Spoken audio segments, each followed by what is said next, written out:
சட்டமன்ற தேர்தலுக்காக வாக்குறுதிகளை தயாரிக்கும் பணியில் அரசியல் கட்சிகள் மும்முரம் காட்டி வரும் நிலையில் தங்களின் எதிர்பார்ப்புகள் என்ன என்பது குறித்து மக்கள் குரல் பகுதியில் தருமபுரி மாவட்டம் அரூர் பகுதி பெண்கள் தெரிவித்த கருத்துக்களை பார்க்கலாம். இப்போ இருக்க காலகட்டத்தில் போதைப் பொருட்களோட புழக்கம் அதிகமாக இருக்குது. அதனால் பெண்கள் ஒரு அலுவலகத்துக்கு செல்லும் போதோ இல்லை வேறு ஏதாச்சும் வேலைக்கு வெளியில் போகும்போதோ எப்போ என்ன ஆகும் அப்படின்ற பயத்திலேயே ஒரு நாளும் அவங்க பயணம் செஞ்சுட்டு இருக்க மாதிரி இருக்குது. அப்போது இப்போ வரக்கூடிய தேர்தல் வாக்குறுதியில் அது பெண்களோட பாதுகாப்பு உறுதி செய்யும் வகையில் ஒரு தேர்தல் அறிக்கை விடணும்னு நாங்கள் எதிர்பார்க்குறோம்.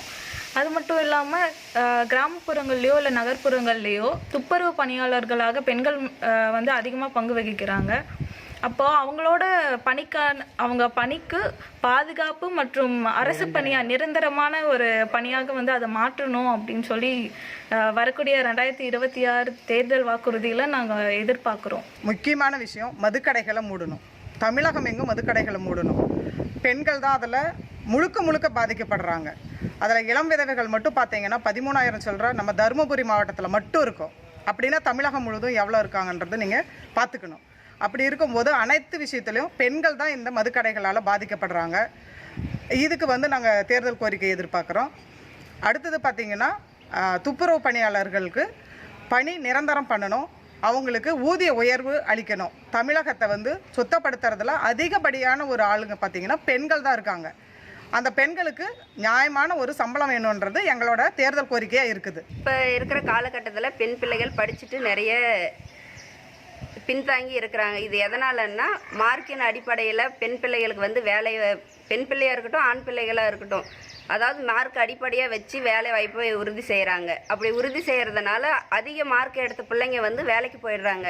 அதே கொஞ்சம் லோவாக இருக்கிற பிள்ளைங்க எப்பயுமே பின்தாங்க. இப்போ 4-5 வருஷத்துக்கு முன்னே படித்தவங்களாம் மார்க் அடிப்படையினால அவங்களுக்கு சரியான வேலை வாய்ப்பு கிடைக்காத அதே பழைய மாதிரியே தான் கூலி வேலைக்கு போயிட்டோ ஏதோ படிச்சுட்டு வேலைக்கு போயிட்டு இருக்கிறாங்க. இந்த இதை மாற்றணும். இதுக்காக உரிய நடவடிக்கை அரசாங்கம் எடுத்து அவங்களுக்கு அந்த தேர்தல் வாக்குறுதியை அவங்களுக்கு வேலை கொடுக்கறதுக்காக ஒரு உறுதியான தேர்தல் வாக்குறுதியை கொடுக்கணும். பணி செய்ய இடங்கள்ல ஆண்களால பெண்கள் நிறைய பாதிக்கப்படுறாங்க. அதுவும் பாலியல் தொந்தரவால பாதிக்கப்படுறாங்க. அதுக்கான சட்டங்கள், சரியான சட்டங்களை கொண்டு வரணும். அந்த பாலியல் தொல்லை செய்யறவனுக்கு என்ன தண்டனை கொடுக்கணுமோ அந்த தண்டனையை சரியா கொடுத்து அந்த இடத்துல அந்த பெண்களுக்கு பாதுகாப்பா வேலை செய்யறதுக்கான உறுதியை கொடுக்கணும். அது அரசாங்கம் அதை நிர்ணயிச்சு வாக்குறுதியாவே கொடுக்கணும். பெண்கள் நடமாடணும், நல்லா வேலை செய்யணும், குடும்பங்களை நல்லபடியா கொண்டு வரணும் அப்படின்னா அவங்களுக்கு சரியான சட்டத்திட்டங்கள் ஊக்குவித்தா மட்டும்தான் அதை அந்த வேலையை செய்ய முடியும், சரியா நடமாட முடியும் பெண்கள். மக்கள் குரல் பகுதியில் அரூர் மக்கள் தெரிவித்த கருத்துக்களை பார்த்தோம்.